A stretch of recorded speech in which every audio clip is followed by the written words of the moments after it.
Hi అందరికీ, అందరూ ఎట్లా ఉన్నారు? నేనైతే చాలా బాగున్నాను. మీరు కూడా బాగుండాలని మనస్ఫూర్తిగా కోరుకుంటున్నాను. ముందుగా అందరికీ విశ్వావసునామ సంవత్సర శుభాకాంక్షలు. ఇవాళ పొద్దుటి నుంచి అస్సలు గ్యాపే లేదు, అందుకే వీడియో కూడా ఇంత లేటుగా పోస్ట్ చేస్తున్నాను.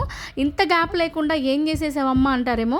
అంతగా ఏం చేయలేదు, ఏదో నాకు వచ్చిన ఒక 4 రకాలు మాత్రమే చేశాను. అందులో మేము ఉండేది నలుగురే కాబట్టి కొంచెం కొంచెం చేశాను అన్ని. ఈ మార్నింగ్ లేచేసి ఇల్లు వాకిలు తుడిచేసుకొని ముగ్గులు పెట్టేసుకొని మామిడాకులు కట్టేసి వంటగదిలోకి వచ్చేసాను. వంటగదిలోకి వచ్చానంటే నాకు చాలా టైమే పడుతుంది. చేస్తూ ఉంటే వస్తూనే ఉంటుంది పని ఏంటో. అందులోనూ పండగ రోజు అంటే అస్సలు గ్యాప్ ఉండదు. అందరు అంటారు హోమ్ మేకర్స్ ఇంట్లోనే ఖాళీగా ఉంటారు అనేసి. చెప్పాలంటే హోమ్ మేకర్స్ పాపం పండగ రోజుల్లో కూడా ఖాళీగా ఉండరు, అలా సండేలు కూడా ఖాళీగా ఉండరు.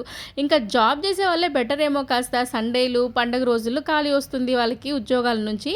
మాకు ఈ ఉద్యోగం నుంచి అసలు ఖాళీ అనేది దొరకదు, అలాగే సెలవు అనేది దొరకదు. అపోలో ఎమర్జెన్సీ 24/7 అన్నట్టు హోమ్ మేకర్ 24/7 365 డేస్ అన్నట్టు అయిపోతుంది మా పరిస్థితి. సర్లే, మన గురించి మనం ఎంత చెప్పుకున్నా హోమ్ మేకర్స్ ని తక్కువగా చూసే వాళ్ళు చూస్తూనే ఉంటారు. నేనైతే మామిడికాయతో పులిహోర చేశానండి. మామిడికాయలు ఇప్పుడిప్పుడే వస్తుంటాయి కదా, బాగా పుల్లగా ఉంటాయి.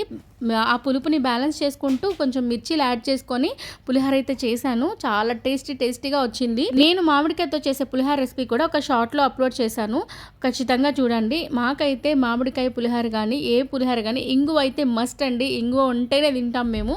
మీరు అంతేనా? దాంతోపాటు కాస్త సేమియా పాయసం చేశాను. నార్మల్గా అయితే ఈ డే బొబ్బట్లు తింటారు కదా చాలా దగ్గరలో. నాకైతే బొబ్బట్టు చాలా పిచ్చండి, కానీ అది పెట్టుకుంటే చాలా టైం పట్టేస్తుంది అని చెప్పేసి సింపుల్గా సేమియా పాయసం చేసేసాను. నార్మల్గా అయితే పాయసము చల్లారాక గట్టిపడిపోతుంది కదా, అసలు తినాలనిపించదు అట్లా ఉంటే. కానీ నేను చేసినప్పుడు మాత్రం ఇట్లా బాగా పల్చగా ఉంటుంది. ఇది నాకు మా అమ్మ నేర్పించింది. ఇలాగే పాయసము లాస్ట్ వరకు ఎలా పల్చగా ఉంటుంది అనే దాని గురించి తెలుసుకోవాలనుకుంటే కామెంట్ చేయండి. ఒకరోజు డీటెయిల్డ్గా పాయసం చేసి చూపిస్తాను. అంటే చిక్కబడిపోకుండా పాయసం రాకుండా ఎవరికి ఉండదు ఈ రోజుల్లో. కాకపోతే నేను చెప్పాను కదా, మన వీడియోస్ ఏంటంటే కొత్తగా మ్యారేజ్ అయిన వాళ్ళు, లేకపోతే బ్యాచులర్స్, లేకపోతే పీజీల్లోనో హాస్టల్లోనో రూమ్స్లోనో ఉండే వాళ్ళకి తెలుసుకోవడం కోసం, నేర్చుకోవడం కోసం అనేది వంటలు నేను చేస్తుంటాను. అలాంటి వాళ్ళకి ఎవరికైనా తెలుసుకోవాలనుకుంటే ఈ పాయసం టిప్స్ ఖచ్చితంగా కామెంట్ చేయండి.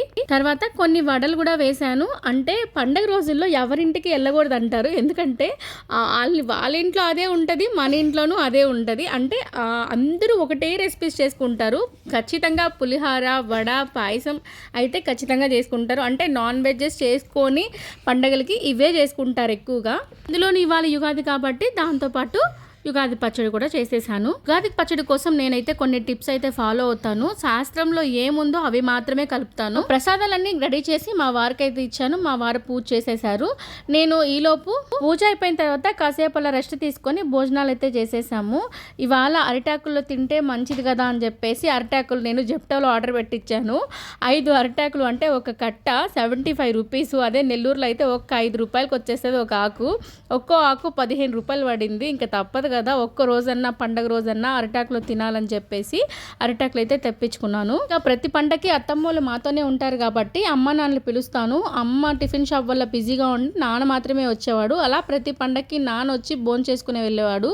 కానీ ఈ సంవత్సరం ఉగాదికి నాన్న మాతో లేరు కాబట్టి నాన్న కూడా ఒక ప్లేట్లో పెట్టి ఇలా పెట్టి దండం పెట్టుకున్నాను. ప్రాక్టికల్గా నాన్న తినడం తెలుసు, కానీ ఇలా పెడితే మనస్తృప్తిగా ఉంటుంది, నాన్నకు కూడా పెట్టాను అనేసి. ఇంకా మా భోజనాలు అయిపోయిన తర్వాత శారీ కట్టుకున్నాను.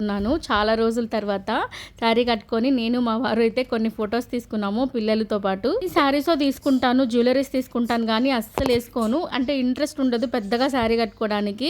ఇవాళ ఎందుకో ఓపిక చేసుకొని మరీ శారీ కట్టుకున్నాను. చీర కడితే అస్సలు ఒక్క పని కూడా చేయబుద్ధి కాదు నాకు, అదేంటో. అందుకని నేను కట్టను ఎక్కువగా, ఇంట్లో బండ పని ఉంటుంది కాబట్టి. ఇంకా అలా మా బంధువుల ఇంటికి వెళ్ళేసి కాసేపు వాళ్ళతో టైం స్పెండ్ చేసి వచ్చేసాము. ఇదండి ఇలా జరిగింది మా ఇంట్లో పండగ. మీ ఇంట్లో ఎలా జరిగింది అనేది ఖచ్చితంగా కామెంట్ చేయండి. నచ్చితే నెల్లూరు రమ్మని లైక్ చేసి సబ్స్క్రైబ్ చేయండి.